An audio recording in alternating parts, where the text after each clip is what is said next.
Bonjour tout le monde, j'espère que vous allez bien. Bon, ça fait longtemps que je vous parle pas le matin. Quand je vous parle le matin, c'est qu'il y a quelque chose à dire. En plus, aujourd'hui, je suis en tournage. Donc, j'étais pas supposée snapper ce matin.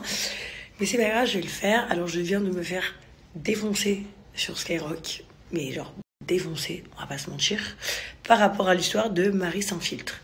Alors, très cher Skyrock, je m'adresse à vous directement. Quand on raconte une histoire, surtout à votre échelle sociale, on a les tenants et les aboutissants. D'accord? Donc cette vidéo, elle est sortie, je crois, le 29 mars, un truc comme ça, 30 mars. Sauf que moi, le 15 mars, j'ai fait une interview pour en parler. Et je pense le jour même où ça s'est passé, moi et toutes mes copines, on a fait des stories. Alors je vous explique. Cette personne s'est introduite, comme elle s'appelle, Marie sans filtre, à notre table, en essayant de nous pranker, en fait, on va vous dire la vérité, et nous a filmé. Mais sauf que nous, on savait parfaitement qui elle était. Vous voyez? Et bien évidemment, on sait très bien ce qu'elle fait en règle générale. Et du coup, forcément, si elle vient filmer une table avec que des meufs de TRT, en ne disant pas qui elle est, en nous faisant croire qu'elle est une humoriste de France et qu'elle est complètement fan de nous, vous vous doutez bien qu'on n'est pas des abrutis. Et que donc, direct, on a deux options. Soit on marche dans son jeu, on se fout de sa gueule. Option 2, surtout à Dubaï, on lui dit arrête ça tout de suite, on appelle la police. Tu n'as pas le droit de nous filmer à notre insu. On s'en foutait, ça nous faisait rire. C'était une soirée entre copines, on a dit on marche. Moi, comme une grande gueule, comme toujours, je parle toujours plus que tout le monde, mais ça c'est mon caractère. Je me suis juste foutu de sa gueule et je lui ai apporté toutes les réponses dont elle rêvait. Soi-disant tous les influenceurs gagnent des millions. Soi-disant tous les influenceurs on n'a rien à foutre de la France. On est tous à Dubaï pour les impôts. C'est ça en fait. Qu'est-ce qu'on fait de nos journées? On se branle, on fait rien du tout de nos journées. Bien évidemment, on est toutes refaites de la tête aux pieds, le cul, les seins, les oreilles, les trous de nez et tout. Donc en fait, voilà, très cher Skyrock, c'était de l'autodérision. Et d'ailleurs, je vais vous le prouver, je lui ai écrit un message le jour même.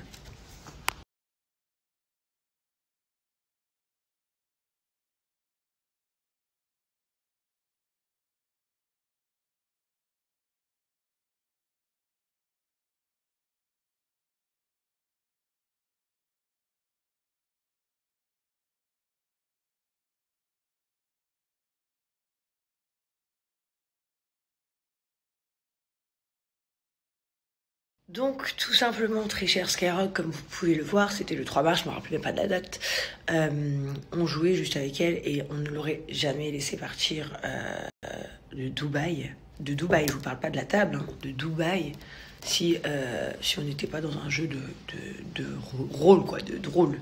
Parce que je vais vous expliquer, en fait, filmer quelqu'un à Dubaï à son insu, c'est quelque chose de très, très, très, très grave et c'est de la prison.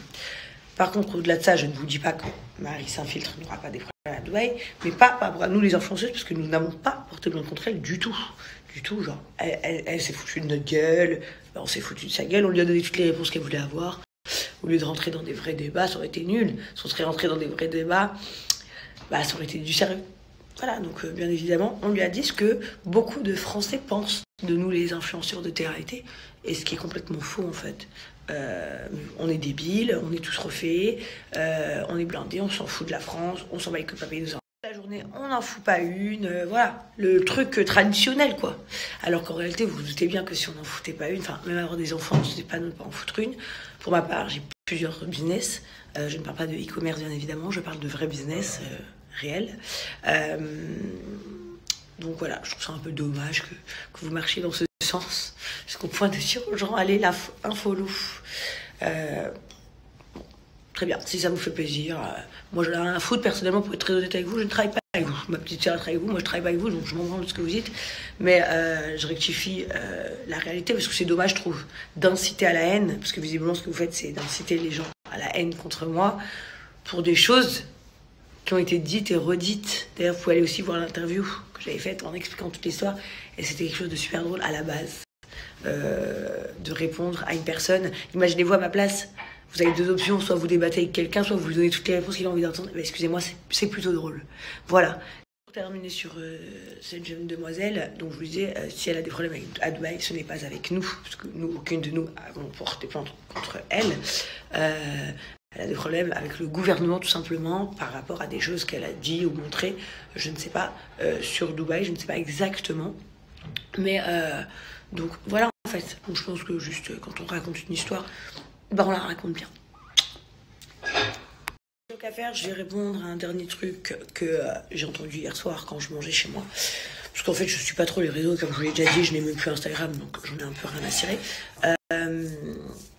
Ce que les gens disent de négatif, hein. Apparemment, donc en ce moment, on se fait attaquer aussi parce que mon mari, c'est quoi? Alors, il mange pendant le ramadan, c'est ça? Ouais. Il mange pendant le ramadan. Ah, il met la candora. D'accord, très bien. Alors, on va commencer par l'intelligence cérébrale. Déjà, celui qui est le plus dans le péché entre vous et lui, c'est vous, parce que vous êtes en train de juger, ce qui est un des pires choses à faire dans l'islam. Chose 2, mon mari est chrétien. Il n'est pas athée, il n'est pas de religion, il est chrétien. C'est un Portugais. Les Portugais sont catholiques ou chrétiens, je ne sais pas c'est quoi trop la différence. Il croit en Jésus, en la Vierge Marie, il est chrétien, d'accord? Très bien, comme les Capverdiens, comme les Portugais, et comme plein d'autres pays dans le monde. Alors, dans notre famille, nous avons des chrétiens, nous avons des musulmans, et nous avons des personnes comme moi, qui ne sommes pas convertis à l'islam. Donc je suis née sans religion, ça fait bizarre de dire ça, mais en fait je suis née, on ne m'a pas inculqué une religion. Voilà, parce que j'avais une famille très mixte et on m'a dit, bah, elle fera ce qu'elle veut quand elle est plus grande, elle écoutera ses croyances à elle. Et je ne me suis pas convertie à l'islam, je m'intéresse à l'islam, mais je ne suis pas convertie. Très bien, jusqu'à là on se suit. Donc mon mari, parfois il fait le ramadan, c'est-à-dire que l'année dernière il l'avait fait pendant je crois 3 semaines, bah, pour le faire avec les copains, parce que c'est quelque chose de positif, et que c'est cool d'apprendre la culture des autres. Comme par exemple, si un ami à moi, Feuge, m'invite chez lui pour faire Shabbat, nous y allons. Comme Justine était en train de me dire, ils ont parfois des amis qui ne sont pas Feuge, qui sont invités à Shabbat, qui mettent la kippa par respect. Chacun fait comme il le veut. En fait, voilà. Donc, mon mari n'est pas musulman. Donc, mon mari mange, en ce moment, le midi. Sissika ne mange pas. Alors, il y a d'autres. Ensuite, la religion de l'islam, c'est une religion de paix, les amis, premièrement. Et faire le ramadan, c'est un choix, ce n'est pas une contrainte. Donc, quand des personnes disent, ouais, mais ils mangent devant Sissika, par exemple, et alors, en vrai de vrai, Sissika, il le fait par foi. Sissika, il s'est converti à l'islam, il le fait avec sa foi. Il en a rien à faire que Laurent, il mange. Tu le fais pas. C'est pas une restriction, tu dois pas être toute la journée te dire, oh là là, j'ai faim, oh là là, j'ai soif, oh là là, je vais pas bien. Sinon, ne le fais pas. En fait, c'est quelque chose que tu fais pour toi. C'est entre toi et Dieu, ça. Donc, quelqu'un, il peut manger et boire devant toi, c'est supposé rien te faire. Ah, vous allez appeler ça du respect, mais non, j'appelle ça de l'imbécilité, ce que vous dites. Chacun, il fait ce qu'il veut. Moi, excusez-moi, quand les juifs, le vendredi ou le samedi, ils n'allument pas l'électricité chez moi, je ne me dis pas par respect pour mon voisin, je vais éteindre toutes mes lumières pour pas qu'il voie que j'en ai. N'importe quoi. Chacun sa religion, chacun ses convictions, chacun ses traditions. Moi, personnellement, le vendredi, même si ma voisine, elle est feuge, j'ai ma lumière. Tout simplement, ça ne me regarde pas. Dans les familles de feuge, par exemple, il y en a qui pratiquent à fond, il y en a qui pratiquent moins. Et ben, il y en a, celui qui a pas son téléphone tout le week-end, pourtant, l'autre, il l'a parce qu'il est beaucoup moins pratiquant. Chacun son chacun pour lui. Voilà. Comme ça, vous le savez. Ce qui est de la kandora, alors c'est la partie la plus drôle. Alors, la kandora est un habit traditionnel, d'accord? Et non pas un déguisement comme certains peuvent le prétendre, et non pas une recherche de rapatrier une communauté comme certains d'autres le prétendent. C'est juste super joli, premièrement. Et deuxièmement, on habite dans un pays musulman, nous, depuis 4 ans. Vous voyez, on n'est pas arrivé il y a 6 mois, il y a 1 mois, ça fait 4 ans qu'on vit dans un pays musulman. Et que premièrement, je vais vous apprendre quelque chose. Par exemple, si nous, on va aller dans un endroit du gouvernement, style par exemple, l'équivalent en France, l'administration, la mairie, etc. Un homme, il est obligé d'y aller, les bras couverts, et couverts jusqu'aux pieds, par exemple. Une femme aussi, d'ailleurs. Donc, généralement, moi, je vais mettre une abaya. Donc, voilà, ça cache tout ton corps, donc c'est plus facile à mettre. Et puis, c'est quand même très joli, très élégant. Il y a une différence, les amis, entre nos cultures de chaque pays, nos traditions, que ce soit de notre pays ou de notre famille, et notre religion. D'accord? En aucun cas, si tu portes une kandora, d'accord, tu cherches à montrer que tu es musulman. C'est un vêtement que portent certains musulmans. C'est un vêtement que les locaux émiratis portent, qui sont d'ailleurs très fiers quand les Européens portent leur tradition, ce qui est normal, hein, personnellement. Et en fait, Laurent en a plein de toutes les couleurs parce qu'il trouve ça joli, il trouve que c'est confortable et qu'il se sent bien et qu'en vrai de vrai, il s'habille comme il a envie. Vous voyez voilà. Quand des gens qui proclament l'islam toute la journée, mais qui à côté de ça font des trucs très très graves que je ne vais même pas citer, c'est leur dos ça. En fait, nous on s'en fout. Donc je comprends pas en fait. Je disais, je sais pas si c'est pour faire chier, si c'est pour faire du buzz, si c'est pour attirer la haine, je ne sais pas. D'ailleurs, une de ces mêmes personnes qui a vraiment dénoncé Laurent, c'est ce qu'on m'a dit, mais peut-être je me trompe, a dit, quand je l'ai rencontré, il m'a dit qu'il était chrétien. Oui, il est chrétien. Il est chrétien, je vous le confirme. Et il porte des candoras. Et parfois, il fait le ramadan avec ses amis. Et parfois, il a déjà lu le Coran, par exemple. Et parfois, il pose plein de questions sur l'islam parce que tous ses meilleurs amis sont des vrais musulmans. Parce que parfois, on joue le soir au quiz de l'islam et on apprend plein de choses. Parce que parfois, Laurent, il s'intéresse et il veut savoir comment c'est ci, comment c'est ça. Et alors, du coup, parce que, en fait, il faut arrêter ce truc. Les Français, en général, hein, je minimise tous, les Français, qu'on soit blanc, qu'on soit renois, qu'on soit maghrébin, qu'on soit roumain, qu'on soit portugais, qu'on soit espagnol, peu importe, les Français, en général, c'est nous qui créons le racisme, vous vous rendez pas compte. Vous regardez les débats que nous avons. Je sais pas, je comprends pas, moi. Genre, normalement, un musulman, il devrait être fier, justement, qu'un chrétien s'intéresse à sa religion ou qu'un chrétien s'intéresse à sa coutume, se vêtit comme lui ou des choses comme ça. Maintenant, oui, on se le redit, il n'est pas musulman. Donc si il a fait le ramadan pour 3 semaines, pour participer, parce que chaque pas est important et est compté d'ailleurs. Parce qu'à la fin, quand on sera tous dans notre tombe, le jour du jugement dernier, il n'y a personne qui va juger pour les autres, qu'on se le dise. Mais chaque pas est quelque chose de promis. Mais oui, effectivement, il n'est pas musulman. Donc, il peut très bien faire de très bonnes choses avec ses amis ou sa famille qui sont musulmans. Et à côté de ça, avoir sa propre vie. Un chrétien a le droit de boire du champagne dans un avion. Un chrétien a le droit de manger halal, etc., etc., etc. D'accord ? Maintenant, venons à mon cas. On a pris une photo de moi, apparemment, où je mange McDo ici en France. Alors déjà, pour être très très honnête avec vous, si vous ne me l'aviez pas dit, j'aurais jamais percuté. Pourquoi ? Tout simplement parce que de base, à Dubaï, tout est halal. Donc je n'ai même pas capté que le McDo ici était pas halal. Ensuite, je vais vous dire très honnêtement, je ne mange pas que halal. Donc en fait, il faut arrêter de nous vouloir mettre dans une case. Moi, je vous le redis, je m'intéresse à l'islam. Je vais très certainement à 99% me convertir à l'islam, d'accord ? Mais même si je me convertis à l'islam et que je fais qu'une partie et je ne fais pas tout, c'est vous qui allez me juger. Je comprends pas en fait. C'est vous qui... Vous êtes qui, vous, pour me juger sur ça? D'accord? Donc en fait, il va falloir s'intéresser profondément à l'islam. Je le redis. Par exemple, Mélanie Diams, qui est une amie à moi très très proche et très intime, à qui je me confie. Et une personne en qui j'ai 200% confiance. Elle est, on va dire, à fond dans l'islam. Elle connaît tout à peu près, enfin peut-être pas la prétention de dire tout, mais elle connaît beaucoup de choses. Elle ne me juge pas, elle me dit tu vas à ton rythme. C'est-à-dire que même si je me convertis à l'islam et je mange pas halal tout de suite, mais après je mange halal, c'est ça le positif. C'est pas de manger halal et après pas manger halal, vous comprenez? C'est ça l'important, c'est de tu fais une prière par jour, c'est super. Même si ça serait super mieux que tu en fasses 5, mais si tu en fais une, c'est déjà bien. Et si dans 10 ans tu en fais 5 par jour, eh ben c'est super. C'est comme pour le ramadan pour les enfants quand tu leur apprends. Même pour moi, cette année, c'était la première fois que je faisais le ramadan vraiment. C'était dur au début. Mais en fait, il fallait que je me rappelais pourquoi je le faisais. Je le faisais pour moi, etc., etc. Après, j'ai eu quelque chose qui s'appelle... Alors attendez, je vais vous faire découvrir ça, vous ne connaissez pas.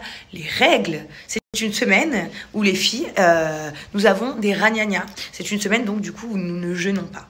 Voilà, tout simplement. Maintenant, ce n'est pas une mode, l'islam, donc il faut arrêter de dire n'importe quoi. Et conclusion, parce que j'en ai marre là de débattre et qu'aujourd'hui, j'ai une très très grosse journée qui m'attend, parce que pour la toute première fois, je vous l'annoncerai tout à l'heure, je fais quelque chose de ouf que j'ai toujours voulu faire. Donc pour conclure, moi et Laurent ne sommes pas musulmans. Je vais me convertir à l'islam. Je m'intéresse profondément. Si c'était pour le buzz, ça ferait 1 million d'années que je vous aurais dit que je suis musulmane. À chaque fois qu'on me pose clairement la question, je réponds que je ne le suis pas encore. Mais par contre, je pense avoir lu peut-être beaucoup plus de choses que beaucoup de personnes parce que comme on dit, naître musulman ou se convertir n'est pas la même chose. Naître, tu es dans le bain. Se convertir, c'est un choix personnel. Donc tu apprends beaucoup de choses. Et mon mari n'est pas du tout musulman, il est chrétien, mais il adore toutes les religions, il adore toutes les couleurs. Comme vous le voyez, nous sommes la seule famille d'ailleurs de TRT où nous sommes blancs, noirs et arabes. Quand je dis arabe, c'est pour dire marron, quoi. En gros, nous sommes toutes les couleurs, toutes les origines, toutes les religions.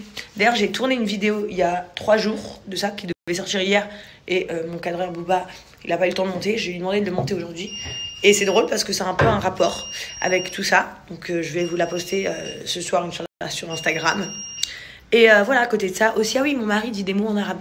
Oui, on vit dans un pays musulman. Mais vous qui n'êtes pas français d'origine, mais qui vivez en France, vous parlez français, non? Donc moi je dis, venez, chacun son chacun. Il y a le kidnapping, les femmes battues, toutes les personnes qui ont perdu leurs emplois en ce moment, la crise économique, la pandémie, les enfants qui... Enfin, il y en a tellement de choses, tellement des choses, je vous en supplie. Au lieu de dénoncer un influenceur ou un blogueur ou un journaliste ou un mec à la radio qui dénonce les autres influenceurs, je sais pas, moi, parler de sujets intéressants. Genre, vous voyez bien, moi, sur mon Snap, quand j'ai rien à raconter, je ferme ma gueule. Et pourtant, ça me fait c'est du bien quand j'ai plein de vues. C'est cool. Plus j'ai de vues, plus des collaborations, ils me veulent. Et alors, je vais pas ouvrir ma gueule pour dire de la merde. Excusez-moi du terme. C'est la vérité. Je ne vais pas dire des conneries. En fait, donc je ne dis rien. Et moi aussi, je vous le dis, hein, parce qu'en fait, je ne juge pas ce que les gens ont dénoncé sur nous. Ils ont pensé dire des choses, je rectifie la réalité. Après, ils en pensent ce qu'ils veulent, ça, c'est pas un problème. Par contre, aussi, parfois, quand je vois des trucs de certains influenceurs ou de certains rappeurs, ou peu importe, moi aussi, par exemple, j'ai déjà vu des trucs chez Skyrock, je me dis, mais comment ça se fait qu'ils ont le droit de faire ça devant des caméras? Peu importe. Mais je me le dis. Je le dis à mes amis autour de moi, à ma famille, on en parle, tu vois. Mais je ne dis pas ça sur Snap. Tout simplement, puisque j'ai aucun intérêt d'attiser la haine sur les gens. C'est tout, en fait. À partir d'un moment où on attise la haine sur nous, c'est qu'au-delà de ça, au-delà de petits critères que vous aimez pas de nous, il y a quelque chose qui ne va pas. Parce que personnellement, il y a plein de gens dans notre milieu ou dans des milieux confondus, mais qu'on voit public, que je n'aime pas leur gueule. Pourtant, je le dis pas, parce qu'en vrai de vrai, je vais lui dire quoi? En vrai, c'est vrai, j'aime pas ta gueule, donc je reprends un truc que t'as dit. Mais en vrai, si je m'en fous vraiment de ta vie, je te donne même pas l'heure. En fait, si je m'en fous vraiment de ta vie, ton nom, je le dis même pas. C'est la vérité. À part si tu m'as fait quelque chose à moi. Je peux en avoir rien à foutre de ta vie et te répondre parce que tu me fais quelque chose à moi directement. Mais sinon, je m'en tape de ta vie. Voilà. Donc, bien évidemment, il y en a qui vont sauter sur l'occasion de reprendre mes stories afin de répondre, afin d'avoir des vues, etc., etc. Sans viser personne, parce que pour être très honnête, je suis au courant que de 2 ou 3 personnes qui ont parlé, et je suis même pas trop sûre en vrai, parce que je l'ai même pas vu, parce que je n'ai pas Instagram. Donc j'accable toutes les personnes qui ont fait ça. Mais vous pouvez, mais c'est nul, parce que en fait, je vous dis la vérité, j'en vaut pas la peine. Voilà, je suis sûre que vous avez des vies beaucoup plus excitantes que Jazz Correa ou Laurent Correa. Je suis sûre que vous avez tout de chouette dans votre vie. Donc en vrai, de vrai, ne vous fatiguez même pas à nous donner du gaz, hein, parce que vous nous donnez du gaz, hein, vous parlez de nous, du coup les gens ils attendent une réponse. Hein. Donc vous embêtez même pas, je vous jure, on n'en vaut pas la peine. Voilà. Bisous à tous et je vous fais montrer ma journée.